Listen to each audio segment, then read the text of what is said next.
On this final day of the legislative session, the buzz at the state capitol tonight is all about pot. It's the highest profile of dozens of bills under consideration in an 11th hour frenzy under the State House dome, a measure that would legalize marijuana for medicinal purposes. The Assembly passed it, and the Senate's expected to sign off on amendments.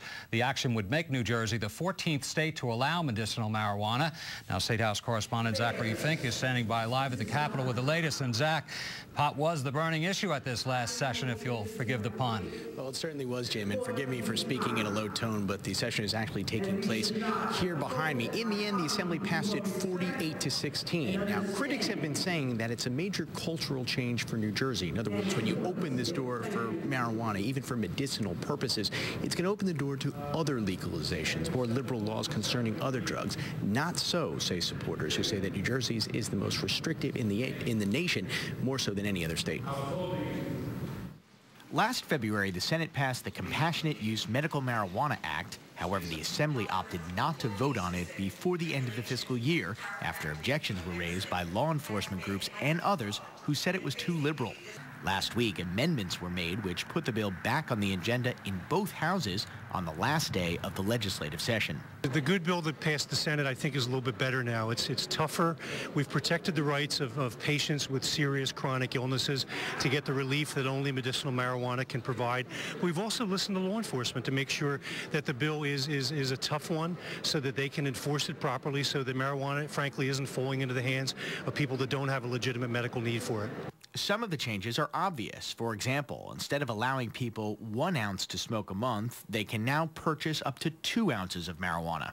You'll be able to have what would be the equivalent of 240 joints every month, which is an awful lot of marijuana. And you only have to be 18 years old to be able to get this marijuana. So we're going to have 18-year-old kids walking around with 240 joints. Now, when I was in college, anybody that had 240 joints, that was a local pusher. The New Jersey law now names specific diseases for which it will be available, such as HIV and cancer. But critics say there is a loophole that will allow doctors to use their discretion, and that, they say, could make New Jersey like California, where ailments such as anxiety can yield a prescription for marijuana. I'm a lawyer, not a doctor, and my whole view on this subject has always been that it's not a loophole to let doctors prescribe a product that they think is helpful to their patients. We should permit them sufficient discretion to practice medicine as they see fit, not as lawyers see fit. The new bill will prevent individuals from growing their own pot. Instead, it will set up dispensaries. Law enforcement officials have objected to that because it will allow for large concentrations of legal growing. Law enforcement does, without any doubt, because the system that's going to be set up is not what you traditionally think of as a pharmaceutical drug going through the pharmaceutical system to the provider. This has there's going to be this alternate system where a company can set this up and sell it. I believe that this is going to serve as a model for states going forward. The bottom line is that it's ailment specific, that you have to have cancer, AIDS, multiple sclerosis, and debilitating diseases before you can qualify. And you're still subject to the controlled dangerous criminal laws if you're caught driving with marijuana. So that is what is going on legislatively, that is what is going on politically, but advocates say the most compelling case is made by the people who actually rely on medical marijuana to ease their pain and suffering. Desiree Taylor features a Monmouth County man who tells his story.